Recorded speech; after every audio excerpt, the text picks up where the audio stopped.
estimados amigos, es un verdadero privilegio para mí tener esta nueva oportunidad de comunicarme con ustedes una vez más para continuar en la lectura del libro de Juan, el discípulo amado del Señor. Vamos, busquen entonces sus Biblias, sus cuadernos de anotaciones, sus lápices y bueno, comencemos nosotros con esta lectura en el nombre del Señor. Dice, capítulo 4. Cuando pues el Señor entendió que los fariseos habían oído decir, el Señor hace y bautiza más discípulos que Juan, aunque el Señor no bautizaba sino sus discípulos, salió de Judea y se fue otra vez a Galilea. Y le era necesario pasar por Samaria. Vino pues a una ciudad de Samaria llamada Sicar, junto a la heredad que Jacob dio a su hijo José, y estaba allí el pozo de Jacob. Entonces el Señor, cansado del camino, se sentó así junto al pozo. Era como la hora sexta. Vino una mujer de Samaria a sacar agua, y el Señor le dijo, dame de beber. Pues sus discípulos habían ido a la ciudad a comprar algo de comer. La mujer samaritana le dijo, ¿cómo tú siendo judío me pides a mí de beber, que yo soy mujer samaritana? Porque judíos y samaritanos no se tratan entre sí. Respondió el Señor y le dijo, si conocieras el don de Dios y quién es el que te dice, dame de beber, tú le pedirías y él te daría agua viva. La mujer le dijo, Señor, no tienes con qué sacarla y el pozo es hondo. ¿De dónde pues tienes el agua viva? ¿Acaso eres tú mayor que nuestro padre Jacob, que nos dio este pozo, del cual bebieron él, sus hijos y sus ganados? Respondió el Señor, cualquiera que bebiere de esta agua volverá a tener sed, mas el que bebiere del agua que yo le daré no tendrá sed jamás, sino que el agua que yo le daré será en él una fuente de agua que sale para vida eterna. La mujer le dijo, Señor, dame de esa agua, para que no tenga yo sed, ni venga aquí a sacarla. El Señor le dijo, ve, llama a tu marido y ven acá. Respondió la mujer y le dijo, no tengo marido. Y el Señor le dijo, bien has dicho, no tengo marido, porque 5 maridos has tenido y el que ahora tienes no es tu marido. Esto has dicho con verdad. Le dijo la mujer, Señor, me parece que eres profeta. Nuestros padres adoraron en este monte y vosotros decís que en Jerusalén es el lugar donde se debe adorar. Y el Señor le dijo, mujer, créeme, que la hora viene cuando ni en este monte ni en Jerusalén adoraréis al Padre. Vosotros adoráis lo que no sabéis. Nosotros adoramos lo que sabemos, porque la salvación viene de Judea, de los judíos. Mas la hora viene y ahora es cuando los verdaderos adoradores adorarán al Padre en espíritu y en verdad. Porque también el Padre tales adoradores busca que le adoren. Dios es espíritu, y los que le adoran en espíritu y en verdad es necesario que adoren. Le dijo la mujer, sé que ha de venir el Mesías, llamado el Cristo. Cuando Él venga, nos declarará todas las cosas. Y el Señor le dijo, yo soy el que habla contigo.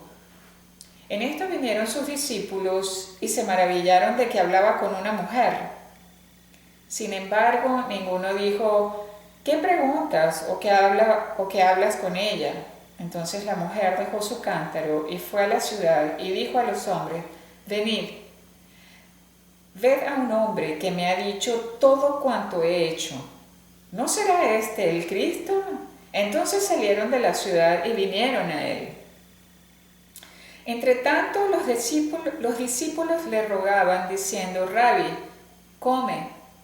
Y él les dijo, yo tengo una comida que comer que vosotros no sabéis. Entonces los discípulos decían unos a otros, ¿le habría traído algo de comer a aquella mujer? Y el Señor les dice,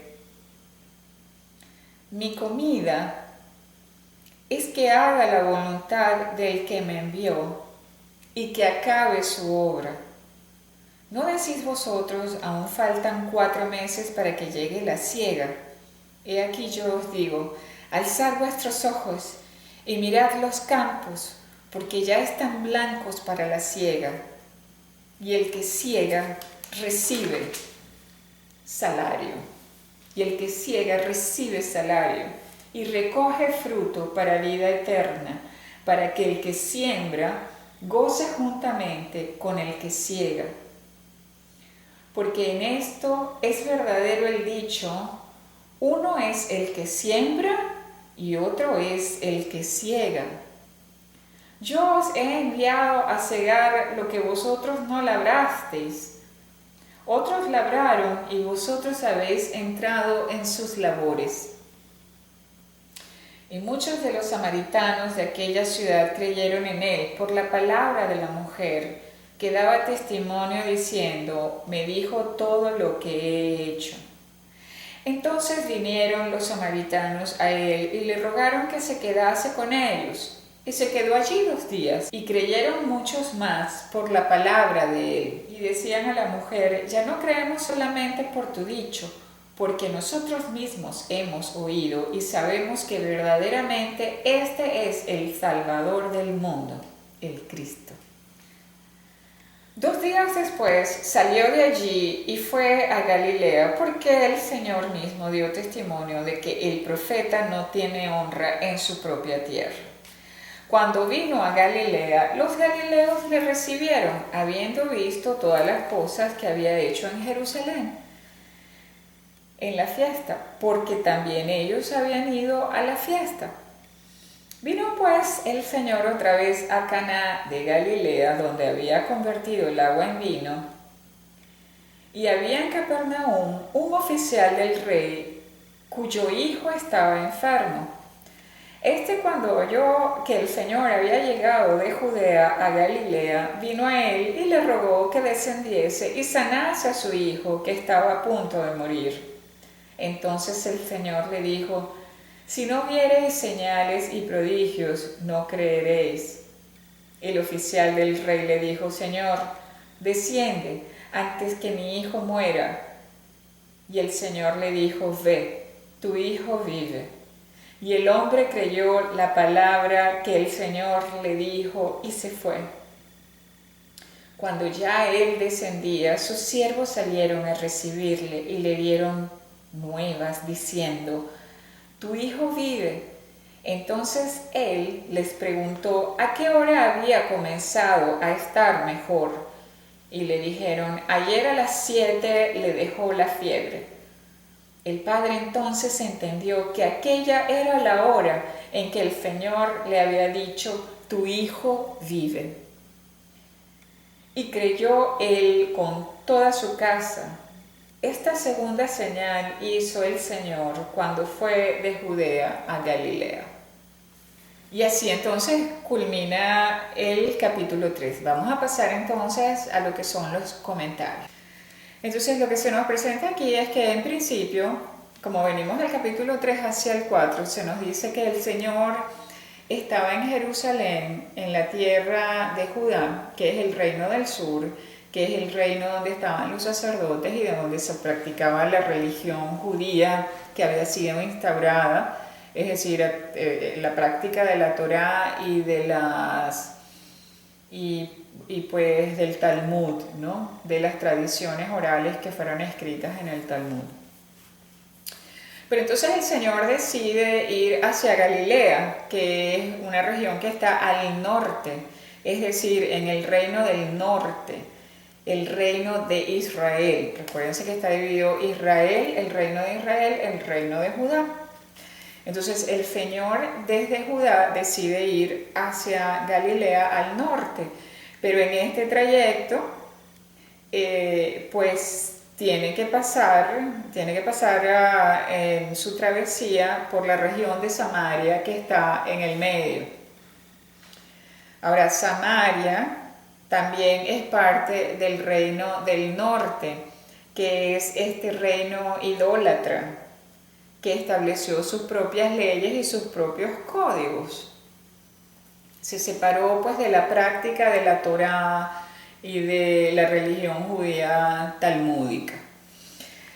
Entonces, bueno, los del norte y los del sur, esto es importante saberlo, los del norte y los del sur no se hablaban, ni tenían tampoco relaciones políticas, y esto fue así aunque ya el territorio había sido conquistado, dominado por el Imperio Romano, porque el Señor llegó en los tiempos del Imperio Romano.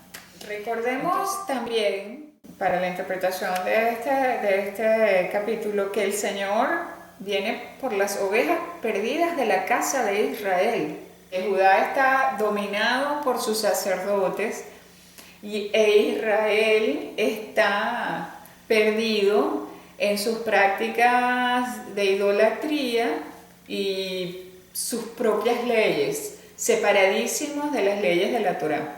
Por supuesto, el Señor viene por las ovejas perdidas de la casa de Israel primeramente, pero también viene por el mundo entero. Esto es el principio del ministerio del Señor personificado. Después, pues, su palabra y la fe se va expandiendo por todo el mundo. Pero viene principalmente por Israel, por esa casa perdida, pero consecuentemente por la humanidad entera. Cuando se habla de mundo en los textos bíblicos se refiere realmente a la humanidad.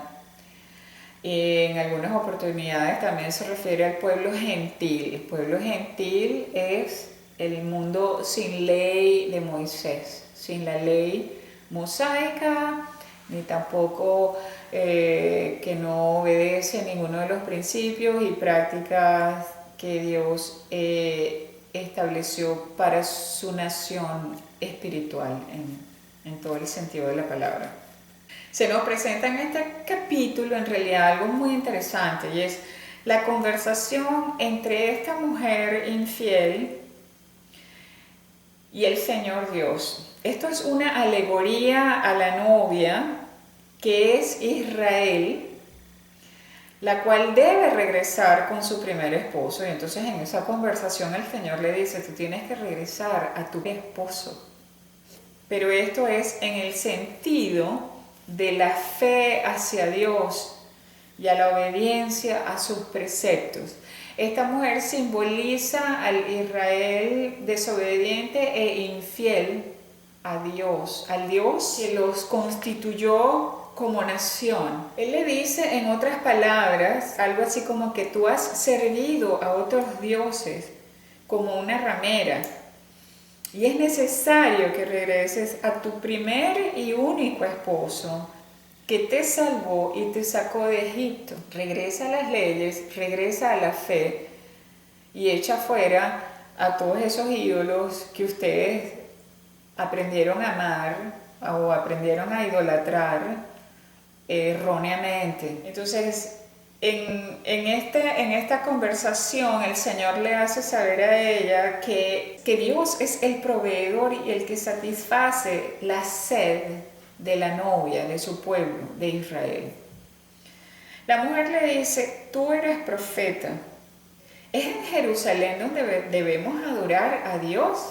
Le dice el Señor: escucha, de Judea viene la salvación, pues han conocido al Dios que adoran, y lo han conocido a través de la propia venida del Señor. Sin embargo, ustedes idolatran y adoran lo que no conocen. Pero viene el tiempo en que desde todas partes del mundo habrá quienes adoren al Dios Espíritu de todo corazón y con toda acción y en sintonía con la ley y la palabra del Señor. El Señor le dijo a la mujer que Él es el Mesías que estaban esperando los de Judea y tal vez los del norte también.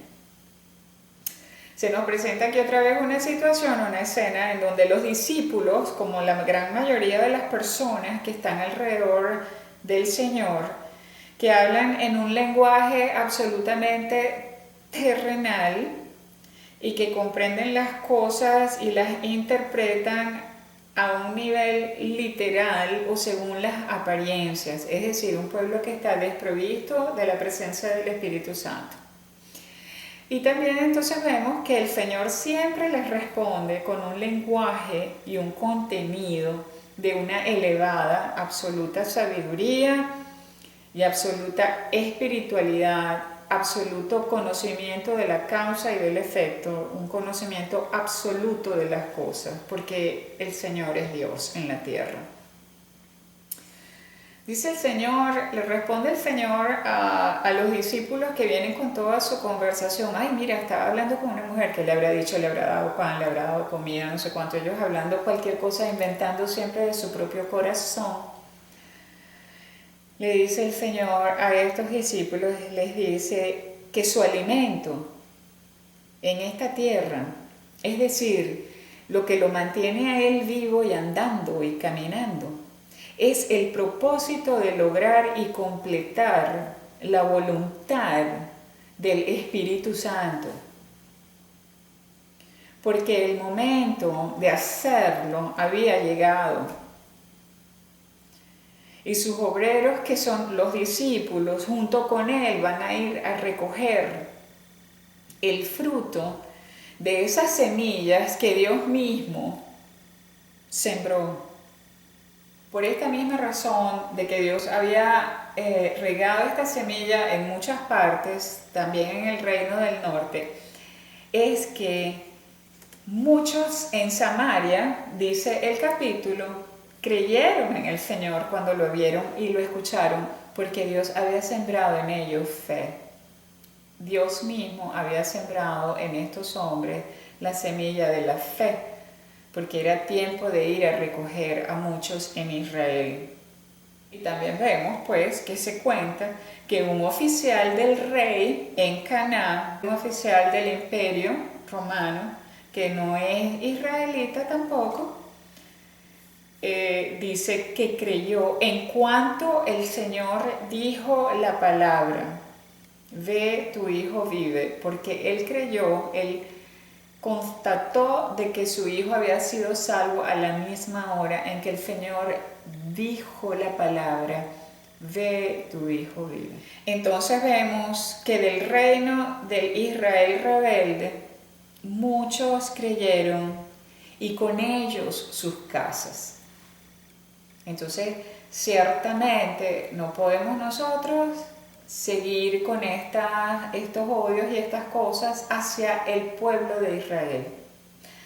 Cuando entendemos que es quien no lo recibe como Mesías, es el que está, digamos, en problemas, como se nos dijo en el capítulo anterior, está en problemas con Dios. Entonces, el que recibe al Señor como Mesías, como Dios con nosotros, que se dice Emmanuel, Emmanuel no es su nombre, sino que Emmanuel significa del hebreo al español Dios con nosotros. El Señor, Dios encarnado, es el Señor Yeshua, y Él invita al pueblo del norte de Israel, que es idólatra como todos los pueblos del mundo generalmente, que adoran estatuas, que adoran otros dioses, santos, cosas, objetos naturales o artificiales, hechos de la mano de hombre, o hechos por el propio Dios, es decir, a su creación, y entonces caen en idolatría. El Señor nos pide, a los que hemos sido llamados y donde Él ha sembrado esa semillita de fe, que regresemos a la fe del Dios único y verdadero, y de que además también pues regresemos a lo que es la acción y poner nuestra voluntad en obedecer por amor y no por imposición las propias leyes espirituales y las leyes y los principios espirituales y la moral espiritual que Dios nos ha puesto en el corazón y que ha quedado escrita en la palabra. Esa es para mí, hermanos, la interpretación y los puntos más importantes que están en el capítulo 3 de Juan, que yo les pido que ustedes lo vean, lo revisen, lo compartan. Yo en realidad estoy tratando de hacer esto lo más corto posible, porque me han criticado de que hago los videos muy largos, pero esto no es entretenimiento. Esto es para alguien que de verdad quiere hacer estudio, quiere meterse, quiere leer. Ahora, les confieso que estoy corriendo con esto porque yo soy muchísimo más lenta, me gustaría dar muchísimos más detalles, me gustaría, bueno, expanderme mucho más y caer más en detalle, explicarles más las cosas más en detalle, irme y encontrar aquí, leerles allá y buscar. Pero bueno, para no agotarlos y hacer los videos más cortos, bueno, así lo hago yo. Estoy tratando de hacerlo corto, pero ustedes busquen, investiguen si lo que yo les estoy diciendo no está escrito allí. Y bueno, saquen sus propias conclusiones y como por supuesto les digo, hagan esto con Dios, con las diferentes versiones bíblicas, pregúntenle al Señor, oren al Señor de que les dé una interpretación en su corazón, una revelación, pero no le pregunten a personas que tienen, ¿cómo se llama?, que siguen sus propias doctrinas de sus propios negocios que ellos quieren mantener, sino que ustedes quieran unirse a ese Dios Espíritu que vino en la figura del Mesías, nuestro Señor, gracias a Dios, que vino. Entonces, bueno, los dejo y será hasta una nueva oportunidad en que continuemos entonces, ya será pues con el capítulo 5 de Juan, si Dios permite. Y esa es nuestra oración, que Dios nos permite culminar lo que hemos comenzado. Dios los bendiga. Gracias.